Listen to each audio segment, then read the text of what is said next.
I returned to Germany for the first time since 1956 in the year 2000. It's not as I remembered. It's an ultra-modern airport with totally confusing road signs in a maze of roads, all seemingly leading back to where I started. Somehow I made it out of there and up the Autobahn, getting off at the right exit for Bad Homburg. I arrived at the Mystery Munch House. I remember it well from back in 1952.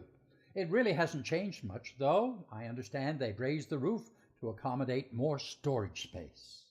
It looks, on the one hand, freshly painted, but on the other, the ivy has been there for a long, long time. So, it's outstanding. The Graf coming around the house to show me the whole estate. There's lots of windows, yet inside the rooms are small by U.S. standards.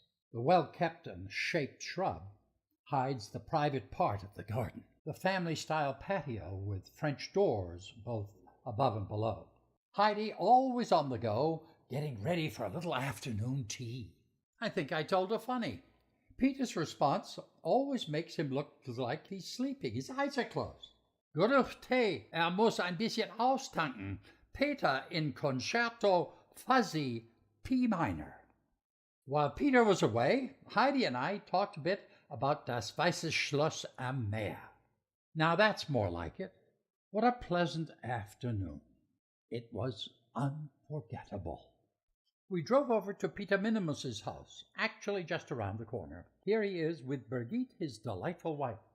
Peter's pride and joy, a 1958 Caddy DeVille. Most immer tanken. His work, sometime in progress, is an Isogrifo 1968 5-liter. It's sure to be a knockout when it's finished. La Tavola, a great Italian restaurant downtown Bad Homburg. It was my favorite dining place. I took the whole Munch family for a sumptuous meal there. My first outing with Peter was without him. About a half hour from the Munch house, up in the Taunus mountains, is Saalburg. Peter was detained by his work in getting monies from seemingly defunct German companies, confiscated by the Nazis or communists, in which he had inherited stock from his father. Saalburg is a reconstructed Roman fort, big enough for a cohort, about 500 men. It was built on the border of the German provinces. The first fort was built in AD 8196, a simple earthen enclosure. The second in Hadrian's reign, about AD 135, and was reoriented towards Nidda, now Heddernheim. The current one, totally of stone, was erected in the second half of the 2nd century. At the fort's main entrance is the statue of Emperor Antonius Pius, successor to his adopted father Hadrian in about 138. This fort was one of several he ordered built along the German border. This central courtyard, or Principa, is surrounded by offices and housing for higher officers. Here is a reconstructed watchtower behind a bank and a ditch. This is a very large assembly hall with a plain wooden ceiling, big enough for a cohort. It was Kaiser Wilhelm II, on Abat, who ordered the reconstruction of the fort in 1897, resulting in the most completely reconstructed of all the forts, now together with its outstanding Saalburg Museum. By the time I finished the tour, it was time to stick a fork in it. Not far away was the Berggasthof Herzberger, or the Mountaintop Inn Herzberger. It is the Ausflugslokal im Taunus. It is the local social and business outing place in the Taunus Mountains.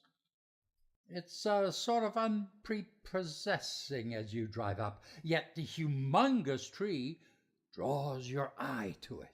It really isn't much to look at up close. Hopefully the inside and the outside and the back are better. On the other hand, it seems like a very gemütlich sort of local pub. As this was at noon, midweek, only the locals were at the bar. The local drink is Apfelwein, hard cider on steroids, und Käse mit Musik. I chose Sulze mit Zwiebeln, head cheese with onions, or Musik. Musik kommt später. Its main attraction is the view.